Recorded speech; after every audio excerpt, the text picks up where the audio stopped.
Hello, my friends. Lost the top of my head again, which maybe is a good thing. Opens up that crown chakra. One of my fave. I kind of like them all, but I like that one. I like the sort of the two at either end. Yeah, I had a horrific migraine last night. I get them a lot. I had them so badly for a period of a couple of decades that I got disability for it. I mean, I couldn't,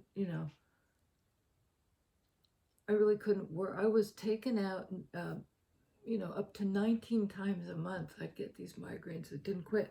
And with all bizarre neurological symptoms, like sometimes I'd lose the ability to speak in any way that made sense. I'd say numbers or blah, blah. And which was, because I like to talk, was pretty terrifying. That sort of thing would only last about 20 minutes. But during those 20 minutes, I would try to talk. I could never just say, this is going to be over. Because it's like the migraine auras. They're the weird symptoms that come with migraine that don't last very long, but can freak you out. Like you can't see and you can't talk. Your brain is like going haywire. So I had one of those last night. And part of the weird issue, at least for me, is that despite the fact that I've had them off and on since my 40s, I always, and I have medication that works, but you have to take it, you got to take it fairly early on. And there's always this dance I go through with myself of, am I really in pain? Is this really a migraine? Am I doing this sort of am I jumping the gun somehow? And so there's something about, even though evidence that, yes, this is the thing, this is how it feels, you've been here before, like, trust that, there's this second guessing. And I guess that's it on the migraine, except, that issue of trust. And also just how to be, I mean, it's scary to be taken down. I don't get the huge neurological symptoms anymore. I get physical symptoms. I'm violently ill. Like I feel like I'm dying. My head is in a vice, and there are plentiful other ways in which I am it's kicking my ass. And I've been there before too. And I know if I take the pill in about half an hour, that's going to stop. And yet I'm, part of me is just in total limbic system, we're going to die. Many times a month, I had this enormous hiatus where it stopped happening, and I thought, yay, I'm over that phase. Something good has come with getting old and rickety. I'm not having those migraines so much anymore. Sorry, slurp.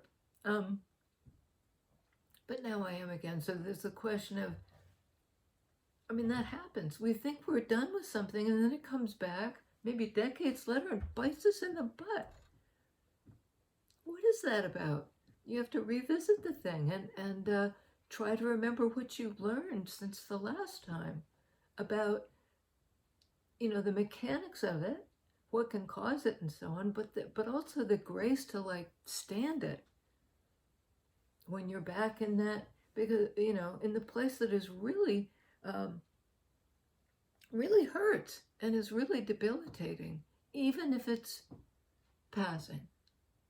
Even if there's the joy on the other end, oh my God, I feel okay now. And how sweet it all seems.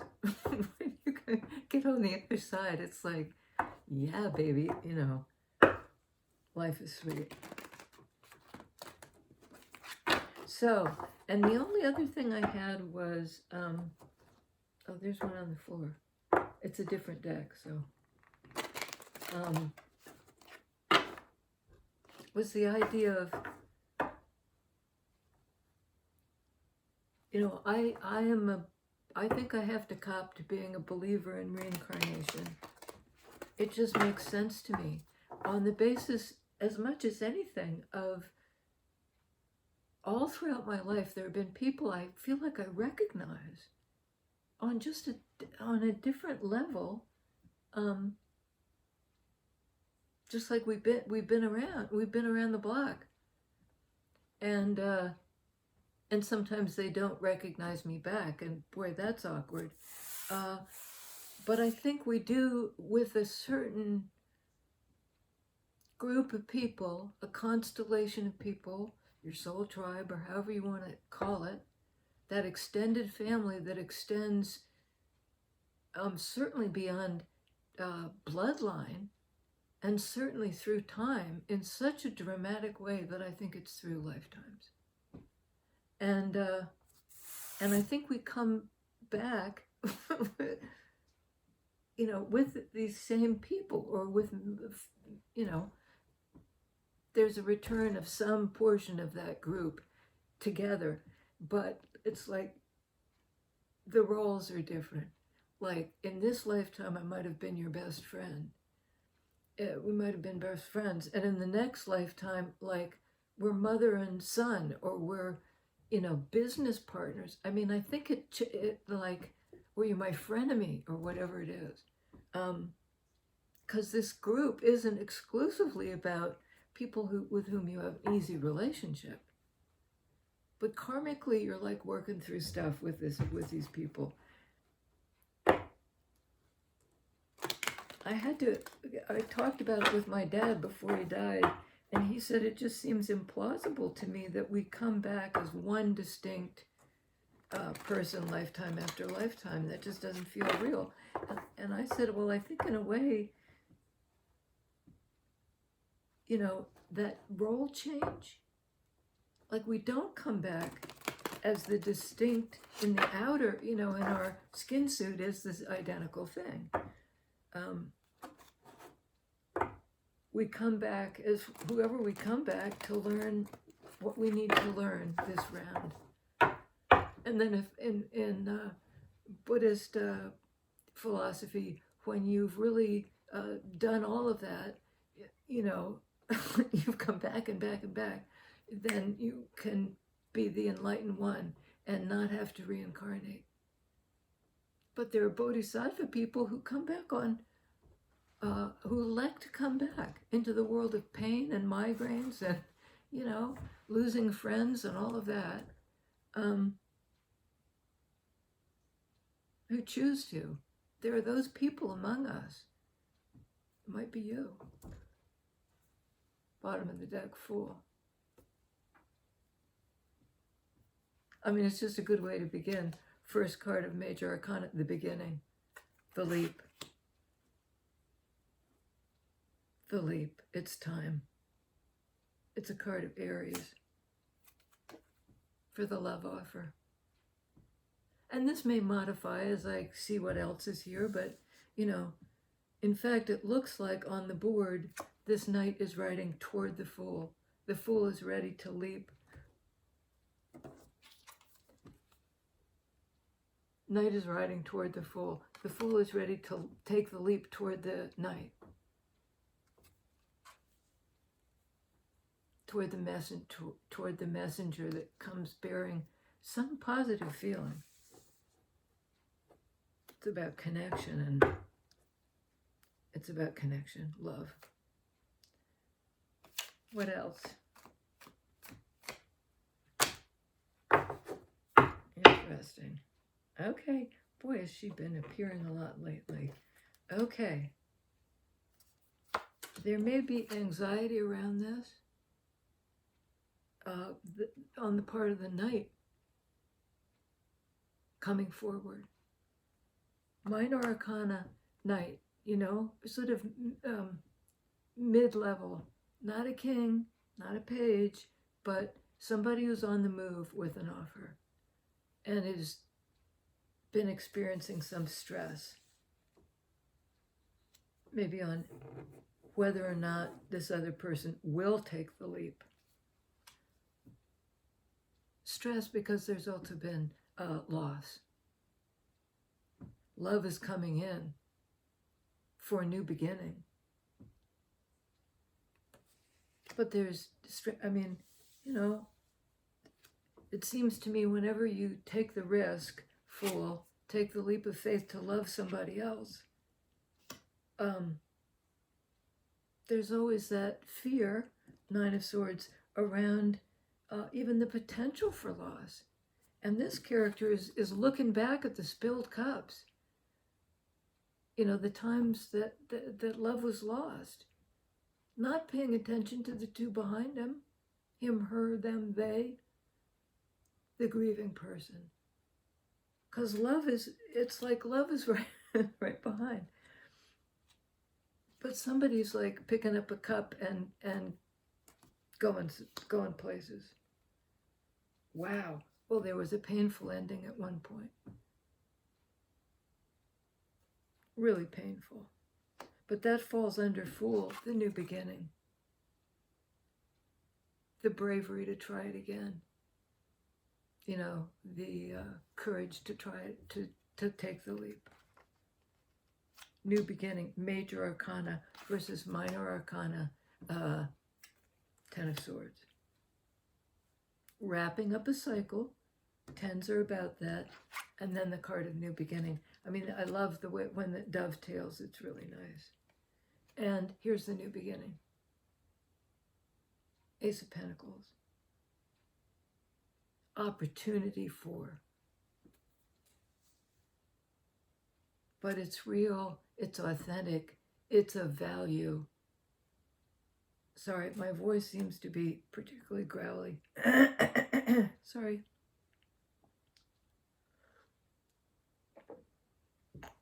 And I think in part it's there's a lot of pollen about, so the perfect storm, migraines, pollen. Bottom of the deck, Queen of Wands. Intuitive, attractive, both in the sense of easy on the eyes and things are drawn to her. Knows who she is, personally powerful in a realm of intuition. So she knows who she is, and she kind of has a pretty good idea of who the other guy is as well. We have King of Cups. Well, this knight isn't just a knight. It's a king.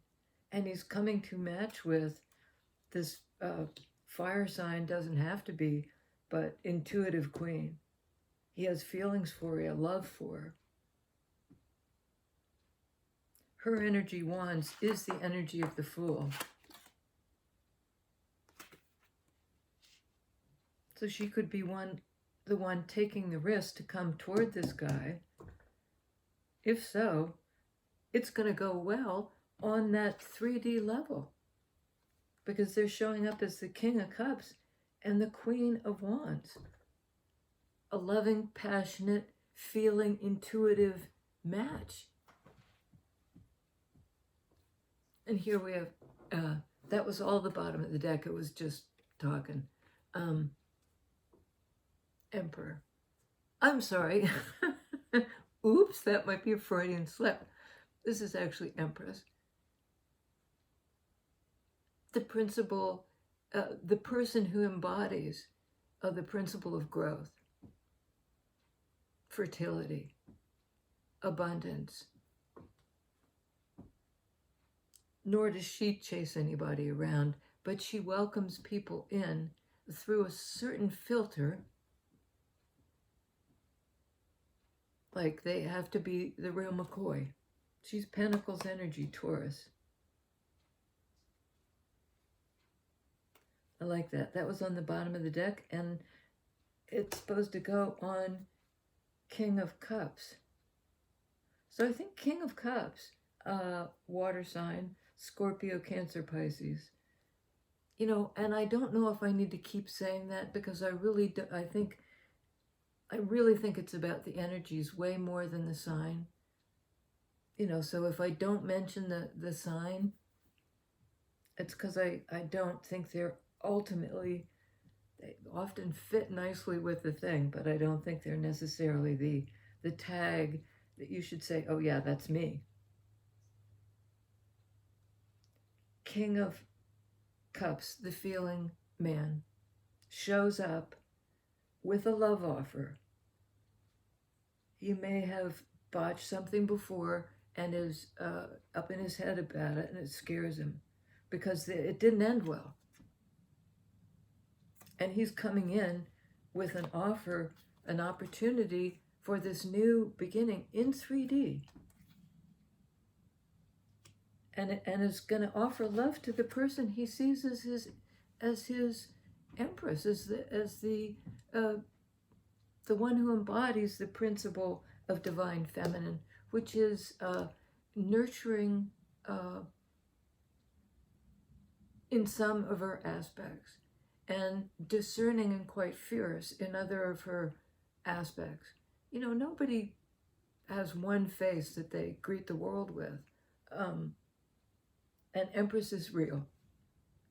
So I think if you're not in her favor, she's not going to come spank you, but yeah, you don't get to be, in her energy in any significant way if you're a phony. No suggestion of phony here. End of stupid cycle. Beginning of something with real potential in the 3D. Tell us about the Ten of Swords. It didn't end well. Is there anything we should know about that? Apparently, yes. Sorry, I got a little bit of OCD there.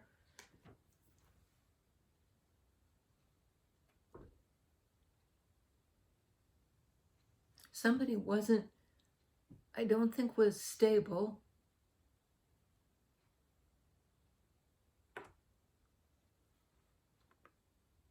But, it's interesting that this is the card coming in, this new opportunity.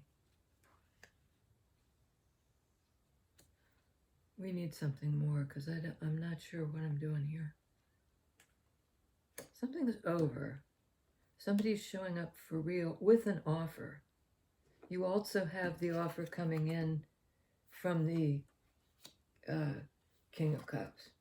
So you have two kings here. It might be two people vying for this Queen of Wands person, fire sign person.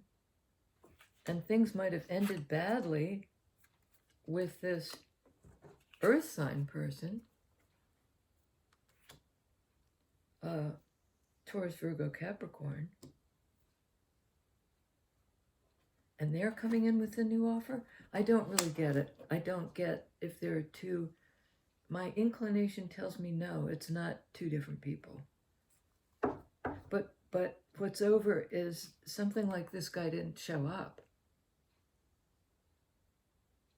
Now he's showing up with a love offer and a tangible, the opportunity for something tangible. Let's get with the Fool, who I think is Queen of Wands. It's Wands energy, fire energy. Okay.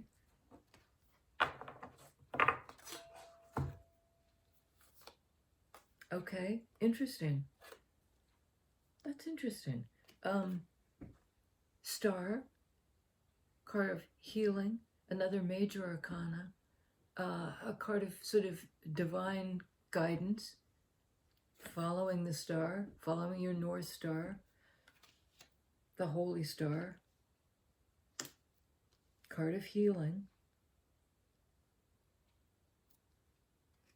And maybe healing the fact that something was held back. Remember I said, perhaps this what's over is this guy didn't show up, he didn't give. Somebody was holding back. Star, wish fulfillment. Another meaning of the star card. But that cycle is over. that cycle of holding back from your wish fulfillment, from somebody's wish. And it may be this Queen of Wands person who's holding back. You know, the energies are just going woo, woo, woo. It could be she's holding back, he, she, they is holding back, and the other guy is holding back. Or holding on. I'm sorry, this is like, could be this, could be that, could be the other. Okay, let's get something on the 5. The sadness, the focus on what's been lost. What have I done? Okay. Okay. What have we done? Well, this is happiness.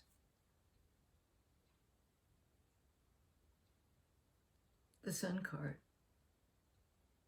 can be divine masculine in the sense that it's the active principle. It's happiness, warmth. It's in the same energy as the Fool.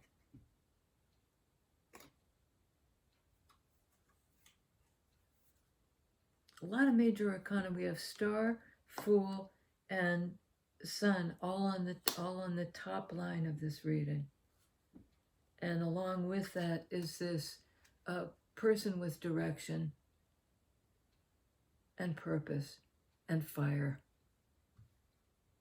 Again, in that Aries, we have a lot of fire energy.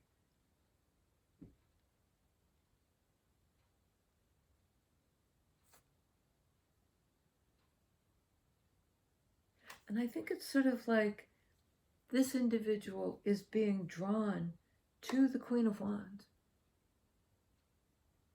by virtue of their matching energies.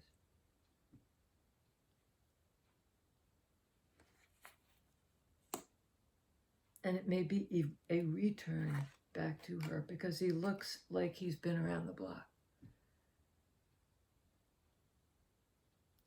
But I think the aim is to replace that loss with this abundant, warm thing. Again, it's a card of Leo. A lot of Leo references lately. We have 2 here. This to go on Queen of Wands. Again, a fire sign. Strength. Personal power. You know, the ability to sort of command the trust. Command isn't quite right, but, you know, earn the trust of the wild thing. Both insider and outside. Her, him, they, whatever. It's a card of compassion. And it's clarifying Queen of Wands. In her energy. And I still think the Fool, Queen of Wands, and the Strength card refer to the same person.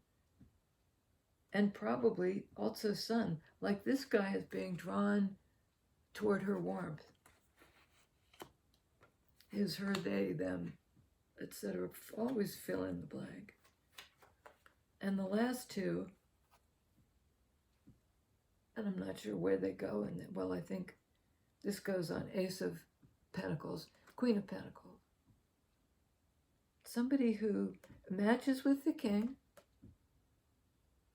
on the earthly plane, like how we live our lives, what we value, and so forth. We're on the same page. So this new opportunity, I'd say, is very likely. And whatever grief and anxiety was in place, and it looks like it was, has been faced and through compassion kind of diffused. And they're saying truth goes between 9 of Swords and Knight of Cups. In other words, like there's anxiety and stress, but the offer's coming in anyway. And it's, it's clear, it's true. It's not, nobody's dissembling, nobody's faking it here. This guy's coming in with it with true love, you could say. And something he's determined for himself. Aces can speak to personal, to the person. So he's anxious, and that's true. Ace plus 9, 1 plus 9 is 10 of Swords, which we have on the board, the end of the bad cycle, and the beginning of something new. And it propels this into this King of Cups forward as Knight of Cups, into the arms of this fire sign, who's his wish fulfillment. And for some reason, let's get one more on that 4 of Pentacles, because that's where I always, because it's a card of clench, and I don't get why you would hesitate. Well, it wouldn't do much good because it's a minor arcana holding back in the face of Star and Fool. That's like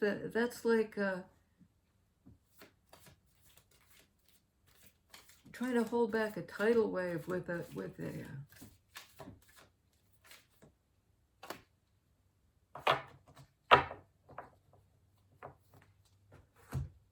okay. 9 of Cups. Again, the wish fulfillment. What brings you joy, pleasure, what you love in abundance, that personally fills you up. Still puzzling. Well, upon reconsideration, right? Somebody's taken another look at that. Why hold back from what will make you happy? Let me plumb that feeling. Pisces card here. Star is Aquarius, Fool is Aries. Sun is Leo. Because it's on the card, it's on 9 of Cups, a card of feelings. Something that's fulfilling, that's a wish granted. Like, why would I hold back from that? I think is the question. And the answer is, I don't.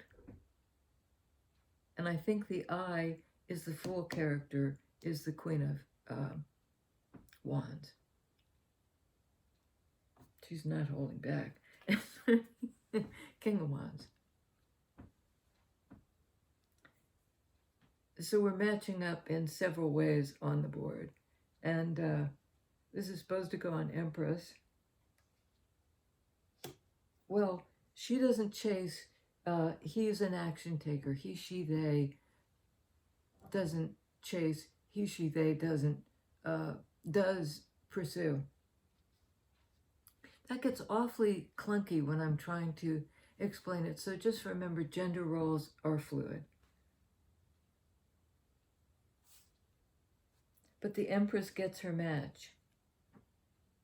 We have King of Pentacles, King of Cups,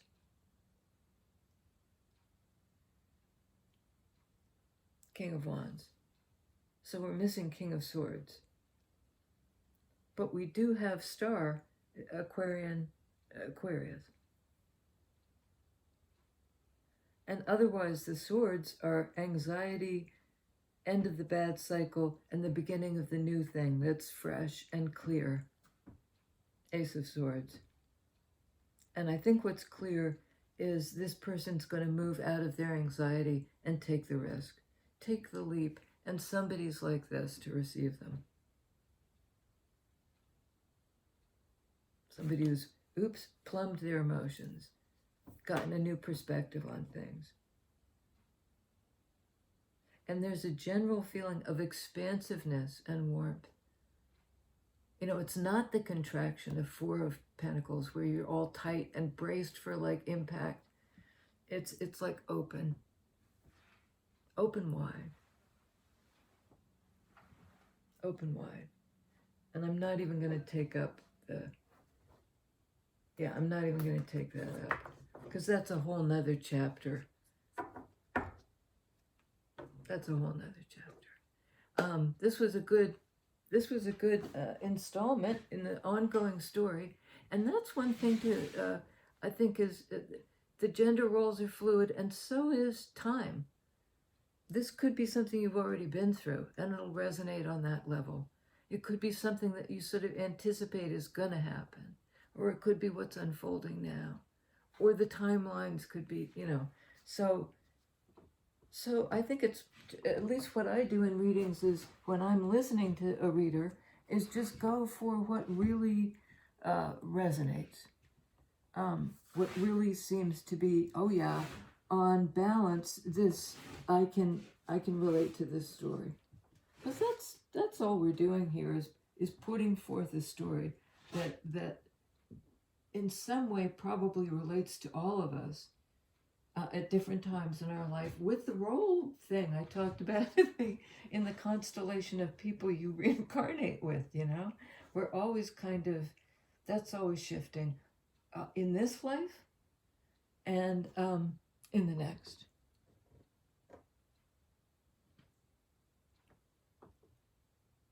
See you next time. Next lifetime, perhaps, as well.